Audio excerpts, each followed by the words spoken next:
Bíblia Sagrada, Livro de Romanos, capítulo 11. Então pergunto, Deus rejeitou seu povo, a nação de Israel? Claro que não, eu mesmo sou israelita, descendente de Abraão e membro da tribo de Benjamim. Não, Deus não rejeitou seu povo, que conheceu de antemão. Vocês sabem o que as Escrituras dizem a esse respeito? O profeta Elias se queixou a Deus sobre o povo de Israel, dizendo: Senhor, eles mataram teus profetas e derrubaram teus altares. Sou o único que restou, e agora também procuram me matar. E vocês se lembram da resposta de Deus? Ele disse: ainda tenho outros 7.000 que jamais se prostraram diante de Baal. O mesmo acontece hoje, pois uns poucos do povo de Israel permaneceram fiéis, escolhidos pela graça de Deus. E, se a escolha se dá pela graça de Deus, então não se baseia nas obras deles, pois nesse caso a graça deixaria de ser o que verdadeiramente é, ou seja, gratuita e imerecida. Portanto, a situação é esta: a maioria do povo de Israel não encontrou o que tanto buscava, mas uns poucos, aqueles que Deus havia escolhido, o encontraram, enquanto o coração dos demais foi endurecido, como dizem as Escrituras. Deus os fez cair em sono profundo. Até hoje, fechou-lhes os olhos para que não vejam, e tapou-lhes os ouvidos para que não ouçam. Da mesma forma, Davi disse: que sua mesa farta se transforme em laço, em armadilha que os faça pensar que tudo vai bem, que seus privilégios os façam tropeçar e que recebam o que merecem, que seus olhos se escureçam para que não vejam e que suas costas fiquem encurvadas para sempre. Acaso o povo de Deus tropeçou e caiu sem possibilidade de se levantar? Claro que não. Foram desobedientes e, por isso, Deus tornou a salvação acessível aos gentios, para que seu próprio povo sentisse ciúme. Se os gentios foram esquecidos porque os israelitas fracassaram ao rejeitar a salvação que Deus lhes oferece, imaginem como será maior a bênção para o mundo quando Israel for plenamente restaurado. Dirijo-me especialmente a vocês, gentios, e, uma vez que fui designado apóstolo aos gentios, enfatizo isso porque desejo que, de algum modo, o povo de Israel sinta ciúme e assim eu possa levar alguns deles à salvação. Pois, se a rejeição deles possibilitou que o resto do mundo se reconciliasse com Deus, a aceitação será ainda mais maravilhosa. Será vida para os que estavam mortos. Se a parte da massa entregue como oferta é santa, então toda ela é santa. E, se as raízes da árvore são santas, os ramos também o serão. Mas alguns desses ramos,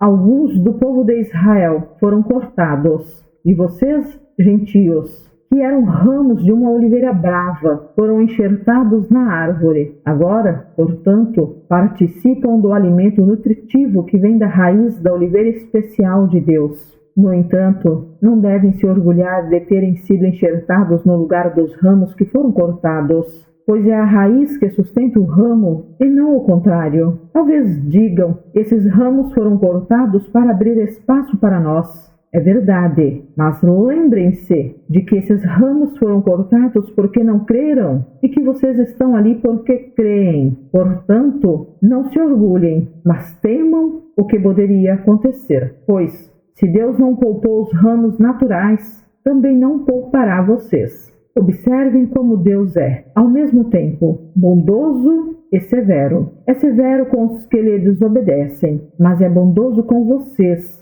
desde que continuem a confiar em sua bondade. Mas, se deixarem de confiar, também serão cortados. E, se o povo de Israel abandonar a sua incredulidade, será enxertado novamente, pois Deus tem poder para enxertá-los de volta na árvore. Vocês eram, por natureza, o ramo cortado de uma oliveira brava. Portanto, se Deus se mostrou disposto a fazer algo contrário à natureza, ao enxertá-los em sua árvore cultivada, estará ainda mais disposto a enxertar os ramos naturais de volta na árvore, da qual eles fazem parte. Irmãos, quero que vocês entendam este mistério para que não se orgulhem de si mesmos, Alguns do povo de Israel têm o coração endurecido, mas isso durará apenas até que o tempo dos gentios se complete, e assim todo Israel será salvo, como dizem as Escrituras. O libertador virá de Sião e afastará Israel da impiedade, e esta é minha aliança com eles.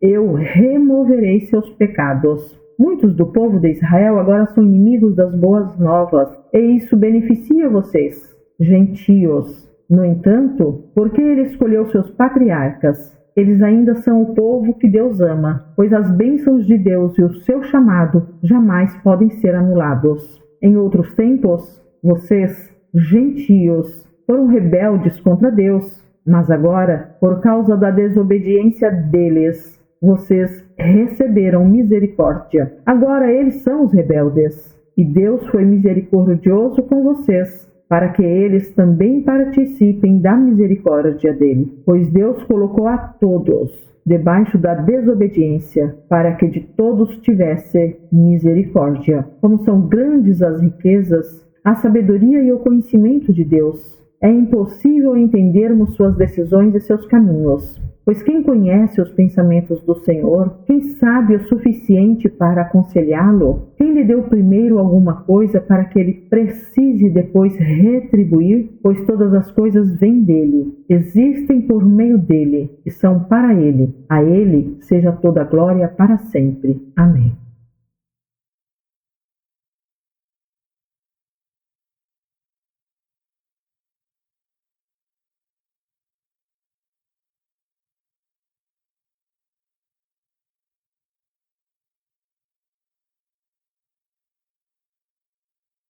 Bíblia Sagrada, livro de Romanos, capítulo 12. Portanto, irmãos, suplico-lhes que entreguem seu corpo a Deus, por causa de tudo que ele fez por vocês, que seja um sacrifício vivo e santo, do tipo que Deus considera agradável. Essa é a verdadeira forma de adorá-lo. Não imitem o comportamento e os costumes deste mundo, mas deixem que Deus os transforme por meio de uma mudança em seu modo de pensar, a fim de que experimentem a boa, agradável e perfeita vontade de Deus para vocês. Com base na graça que recebi, dou a cada um de vocês a seguinte advertência: não se considerem melhores do que realmente são. Antes, sejam honestos em sua autoavaliação, medindo-se de acordo com a fé que Deus nos deu. Da mesma forma que o nosso corpo tem vários membros e cada membro uma função específica, assim é também com o corpo de Cristo. Somos membros diferentes do mesmo corpo e todos pertencemos uns aos outros. Deus,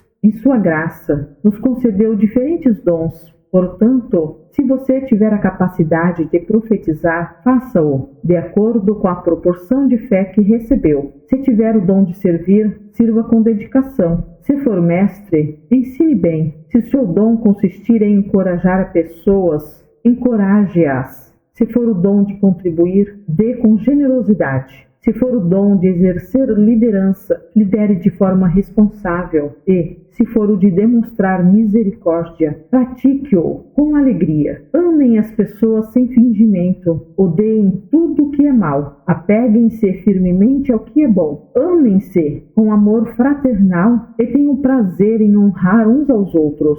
Jamais sejam preguiçosos, mas trabalhem com dedicação e sirvam ao Senhor com entusiasmo. Alegrem-se em nossa esperança. Sejam pacientes nas dificuldades e não parem de orar. Quando membros do povo santo passarem por necessidade, ajudem com prontidão. Estejam sempre dispostos a praticar a hospitalidade. Abençoem aqueles que os perseguem. Não os amaldiçoem, mas orem para que Deus os abençoe. Alegrem-se com os que se alegram e chorem com os que choram. Vivam em harmonia uns com os outros. Não sejam orgulhosos, mas tenham amizade com gente de condição humilde. E não pensem que sabem tudo. Nunca paguem o mal com o mal. Pensem sempre em fazer o que é melhor aos olhos de todos. No que depender de vocês, vivam em paz com todos. Amados, nunca se vinguem, deixem que a ira de Deus se encarregue disso, pois assim dizem as Escrituras. A vingança cabe a mim, eu lhes darei o troco, diz o Senhor. Pelo contrário, se seu inimigo estiver com fome, dê-lhe de comer. Se estiver com sede, dê-lhe de beber. Ao fazer isso, amontoará brasas vivas sobre a cabeça dele. Não deixem que o mal os vença, mas vençam o mal praticando o bem.